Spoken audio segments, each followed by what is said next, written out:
السلام عليكم. كيف حالكم يا شباب؟ اليوم عندنا قصة فيها نوع من أنواع الرعب، لكن بنصحش إنه حدا يجرب الإشي اللي ححكيه. القصة هاي بتحكي عن ماري الدموية. بحكي لك في يوم من الأيام كان في بنت اسمها سوزان، جريئة، بتحب الأمور اللي فيها الجن لأنه مش مقتنعة بوجود الجن. بتحب أمورهم، بتحب أمور السحر والشعوذة، لكن مش مقتنعة. بتقرأ عشان تضحك، إنه قصة وماشي. في يوم من الأيام كانت هي في المدرسة وسمعت صحباتها بيحكوا عن قصة ماري الدموية، بيحكوا وهم خايفين. فهي سخرت منهم، انتوا من ايش خايفين؟ هي مجرد قصة، أسطورة، خرافة، ما في منها أي حقيقة. مش حقيقة. صحباتها قالوا لا، كيف هذه مش حقيقة؟ احنا قرأنا وسمعنا وأحداث وموثقة والأمور اللي زي هيك. فسوزان اتحدتهم، قالت طب اسمعوا، بتيجوا عندي تمام، وأنا بدي نادي ماري زي ما انتوا بتحكوا. انتوا معتبرينها لعبة ماري الدموية والكل خايف منها، أنا بدي أعمل هذه القصة. قالوا تمام، واتفقوا على انهم ايش؟ يروحوا عند قصة ماري الدموية. ايش؟ شابة بقولوا انه اشباح او شبح خطف ابنها، فهي وصلت لمرحلة الاكتئاب. تمام، ومع اكتئابها انتحرت. بس كيف انتحرت؟ قطعت ايدها. هلقيت بحكي لك اللي بده ينادي ماري الدموية لازم يوقف قدام مراية كبيرة ويكون طافي الضوء ومعاه شمعة وينادي على ماري. هلقيت انت كيف بدك تنادي على ماري؟ بدك تنادي 3 مرات زي ما حكينا، طافي الضوء، واقف قدام مراية، ومعاك شمعة صغيرة. بدك تنادي عليها: ماري، أنا قتلت رضيعك. بدك تحكي هذا الكلام 3 مرات. في بعض الناس بتحكي 30 مرة، لكن بالأغلب قالوا 3 مرات. الآن ماري بتظهر في المراية. بقولوا إنه أغلب الحالات، هذا على حسب الأسطورة أو الأساطير، وأنا ما بعرف إذا كانت مصدقة أو لا، لكن قصة سوزان حقيقية على حسب الموقع اللي أنا قرأت منه. بقولوا إنه قصة سوزان حقيقية. بدك تنادي عليها 3 مرات: ماري، أنا قتلت رضيعك. بتظهر ماري إلك في المراية. لكن أنت إذا بدك تحكي معها، بدك تحكي معها من خلال المراية، ما تلتفتش عليها. ما تطلعش على مكان وجودها في الغرفة، لأنه إذا طلعت على مكان وجودها في الغرفة ممكن تشوهك، تشيل عينيك، تمزع وجهك، تقطع دينيك، أو ممكن تقتلك.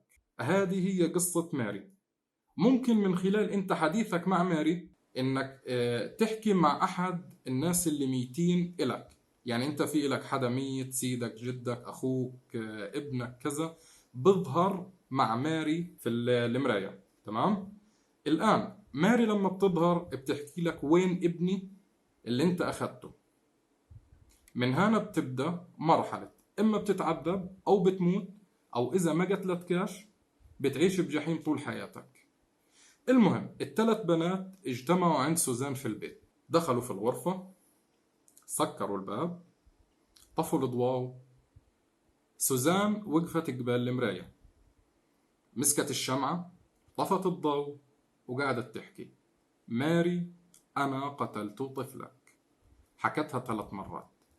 واستنوا شوية من الوقت وما صارش إشي.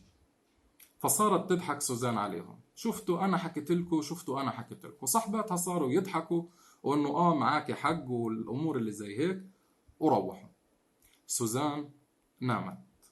في نومها حلمت حلم في مرة شعرها أحمر واقفة جنب سريرها وقاعدة بتعنفها، وهجمت عليها وشدتها لعند المراية. سوزان خافت وبالعافية صحيت من النوم، لقت إنه فيش إشي في الغرفة تغير. راحت على المدرسة تاني يوم. الكل لاحظ عليها إنه بتحكي مع حالها، بتضحك في أوقات، بتعيط في أوقات، في عندها حالة من الانفصام أو الجنون. مرت الأيام لغاية ما إجا يوم عيد ميلاد سوزان. جمعت صحباتها والكل تمام، وفتحوا الكيكة واحتفلوا، كل إشي ممتاز. اللي صار رجعت سوزان كأنه ما في إشي صار. خلصوا الحفلة وراحت سوزان على غرفتها، وهذه كانت آخر ليلة لسوزان أي حدا يشوفها من صحباتها ومن أهلها.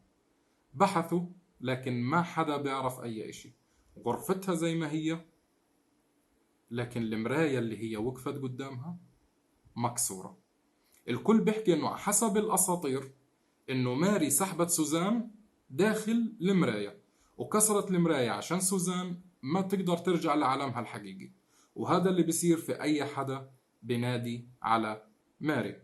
في واحدة من صحباتها في الحفلة كانت مصورة صورة لسوزان، والصورة هذه انتشرت بشكل واسع جدا.